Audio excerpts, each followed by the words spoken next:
The last thing I expected to hear in a courtroom was my wife's sister sobbing and begging me not to finalize the divorce. She was on her knees, mascara running down her face, grabbing at my sleeve like I was the last lifeboat on a sinking ship.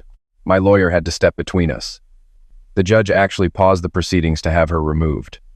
I remember looking at her and feeling absolutely nothing. No sympathy, no guilt, nothing. That woman had destroyed my marriage, helped ruin my wife, and now she wanted mercy. She wasn't getting any from me, not anymore. But I'm getting ahead of myself. Let me take you back to where it all started. My name is Jeff. I'm 52 years old. I spent 26 years married to my wife, Brenda. We met at a company barbecue when I was 24, and she was 23. She worked in accounting at a firm downtown, and I was in construction management. She had this laugh that could fill a room, and I was done for the moment I heard it. We dated for 2 years, got married, bought a house in the suburbs of Charlotte, North Carolina, and had 2 kids. Our son Derek is 23 now, works in IT up in Raleigh. Our daughter Hannah is 20, finishing up college in Asheville. Good kids, smart kids. They didn't deserve what happened either. For most of those 26 years, Brenda and I had a solid marriage. We weren't perfect. Nobody is. We had our arguments about money and chores and whose turn it was to deal with the kids when they were little. But we always worked things out. We were a team. Friday nights were our nights. We'd get takeout, watch a movie, sit on the back porch with a glass of wine.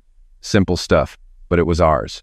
That was the foundation. That was what I thought would last forever. Then Claire came back into the picture. Claire is Brenda's younger sister by 4 years. She had been living out in Denver for most of our marriage, bouncing between jobs and boyfriends. We'd see her at Thanksgiving and Christmas, and that was plenty for me. Claire was always a handful. Loud, dramatic. Everything was about her. But she was family, so I tolerated it. About 2 years ago, Claire moved back to Charlotte after her latest relationship blew up. She got an apartment about 15 minutes from our house. At first, it was fine. Brenda was happy to have her sister close again. They'd grab lunch on weekends. I didn't mind. Brenda deserved to have her sister around, especially now that the kids were out of the house and things were quieter. But then lunch on weekends turned into dinner on Wednesdays. Then drinks on Fridays. Then shopping trips on Saturdays. Within 3 months, Claire was at our house more than I was comfortable with. And every time she showed up, Brenda changed. She got louder, more restless. Claire kept telling her she needed to live a little, that she'd been stuck in a boring routine for too long, that she was still young enough to have fun. I heard her say it once when they didn't know I was in the hallway. Claire said, "You've been playing housewife for 25 years, Brenda. When's the last time you actually felt alive?" That one stuck with me.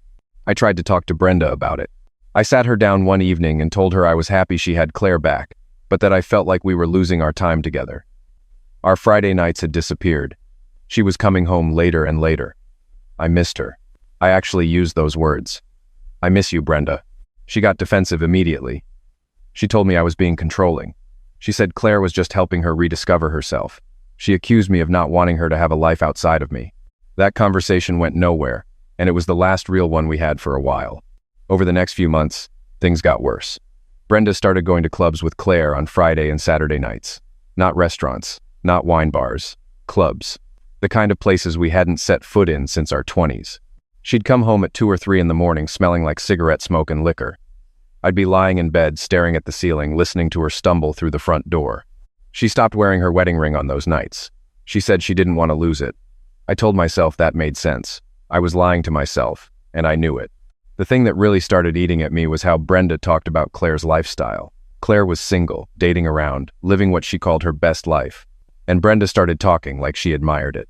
She'd say things like, "Claire has so much freedom," or "Claire doesn't have to answer to anyone."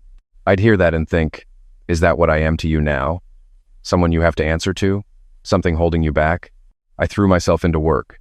I took on extra projects. I started renovating the basement just to have something to do with my hands. When Brenda was out, I was down there, ripping out drywall, running new electrical. My buddy Tom came over some nights to help, and he could see what was happening. Tom had gone through a divorce 5 years earlier.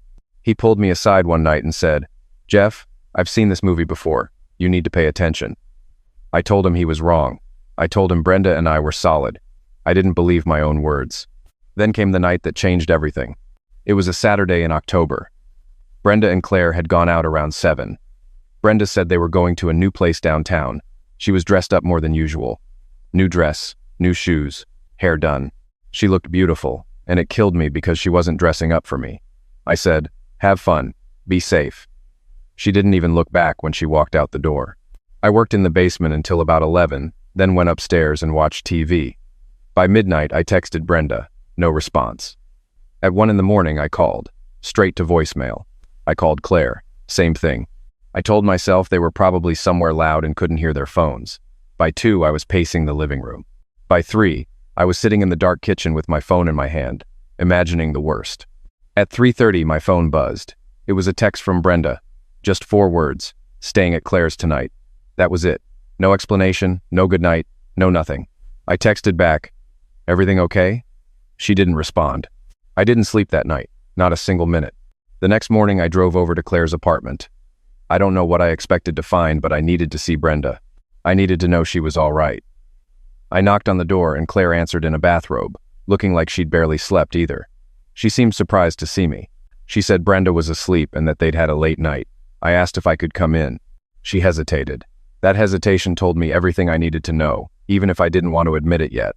Claire stepped aside and I went in. The apartment was a mess. Bottles everywhere, glasses on the coffee table. The whole place smelled like stale alcohol and cologne. Men's cologne. I walked to the guest bedroom and opened the door. Brenda was in bed, curled up under the sheets. She looked exhausted. I noticed her dress from the night before, thrown on the floor.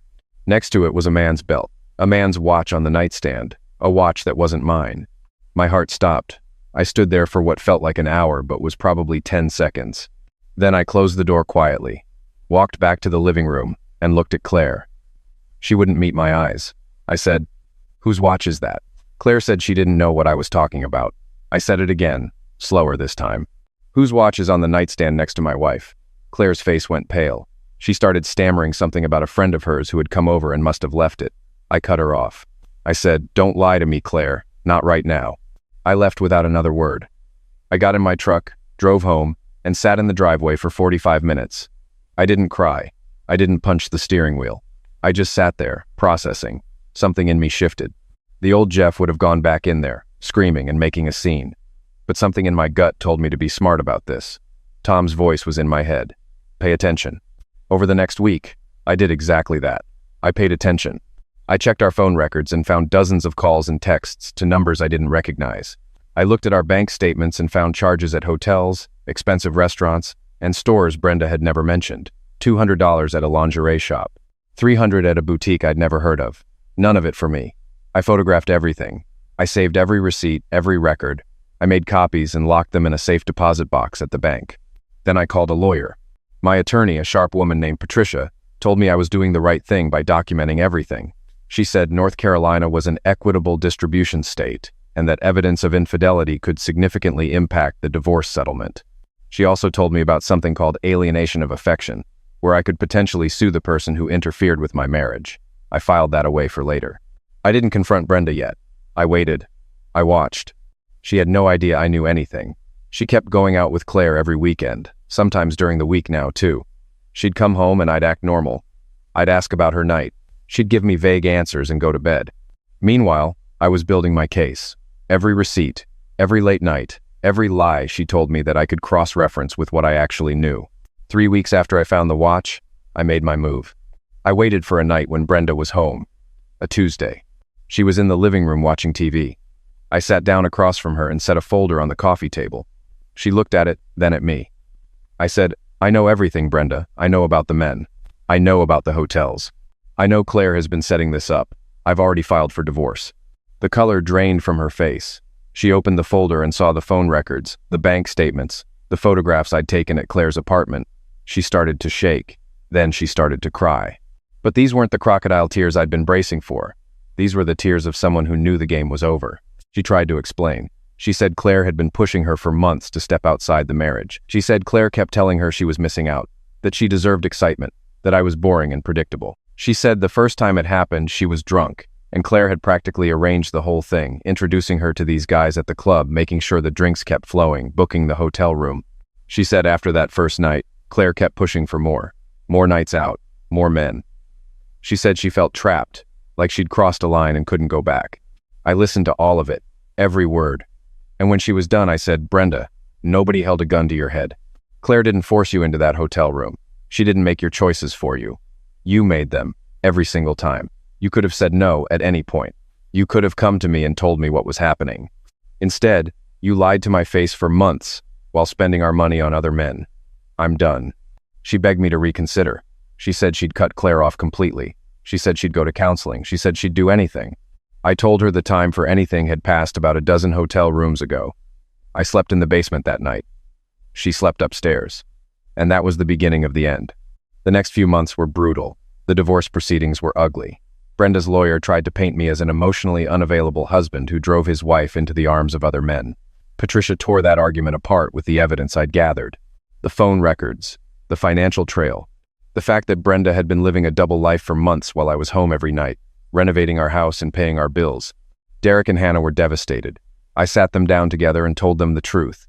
Not every detail, but enough. I said their mother had been unfaithful and that I had tried to make it work but couldn't continue in a marriage built on lies. Derek was angry. Not at me.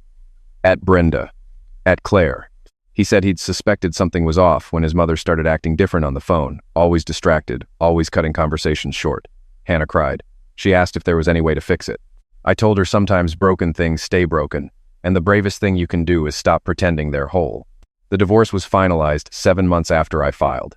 The judge awarded me the house, 70% of our savings, and my full retirement. Brenda's infidelity was well documented, and Patricia made sure the court saw every piece of evidence. Brenda got a modest settlement, enough to start over, but nowhere near what she would have gotten if she'd been faithful. She moved into a small apartment on the other side of town. But here's where the karma really kicked in. About 2 months after the divorce was final, Claire's own life started falling apart. See, Claire had been dating a man named Victor for about 6 months. Victor was well off. He owned a chain of auto repair shops across the Charlotte area. Claire had been playing the devoted girlfriend, talking about moving in together, maybe even getting married. She saw Victor as her ticket to the comfortable life she'd always wanted. What Claire didn't know was that Victor and I had a mutual friend, a guy named Ray who worked at one of Victor's shops. Ray had heard through the grapevine what Claire had done to my marriage. One night at a poker game, Ray mentioned it to Victor. He said, "You know your girl's sister just got divorced because Claire was basically running a dating service for her married sister, right?" Victor did his own digging, and what he found was worse than what I'd discovered. He found out that Claire hadn't just been pushing Brenda to cheat. Claire had been cheating on Victor the entire time. With multiple men, the same club scene, the same pattern. Claire wasn't just corrupting my wife. She was living the same lifestyle herself and dragging Brenda along as her cover story. Every time Claire told Victor she was having a girls' night with her sister, she was out doing exactly what she'd been encouraging Brenda to do. Victor dumped Claire immediately. No discussion. No second chance. He changed his locks, blocked her number, and sent her things to her apartment in a box. Claire was blindsided.